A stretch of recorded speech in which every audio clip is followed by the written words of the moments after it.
Hi, my name is Joe. I'm a clinical certified sleep technologist. I run Yes CPAP as a community service for fellow sleep apnea sufferers. I have made a documentary called Sleepless in Singapore, and tonight is our premiere of the screening. Some of my customers and actually some of my friends are watching this documentary on sleep apnea. One of the reasons why I made this documentary is because I found myself often explaining sleep apnea to people, but also I realized that people needed to hear from fellow Singaporeans about their experience with sleep apnea and CPAP therapy.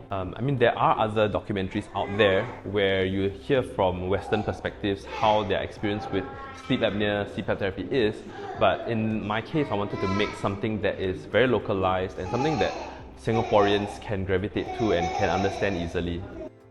What was the documentary and what are your key takeaways from it? I found that the documentary was very informative and it made me feel a sense of community. Like when you're in this journey, you're not alone. There are many other people who are feeling the same way or maybe even had it worse. With that, I don't feel so alone. I feel that there's also a community in Singapore that can provide the kind of support when we run into some obstacles during our journey. What was your reaction to the documentary when you while watching it?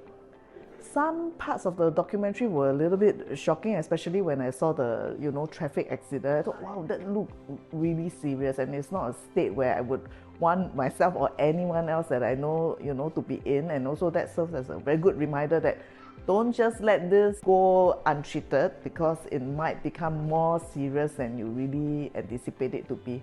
And also seeing how people's partners are being affected as well, hearing their views and then hearing their opinions also make me feel like that this problem doesn't just belong to me alone. Like many people also have this issue, and it's just something that we have to acknowledge, to have more knowledge of, and to get it treated.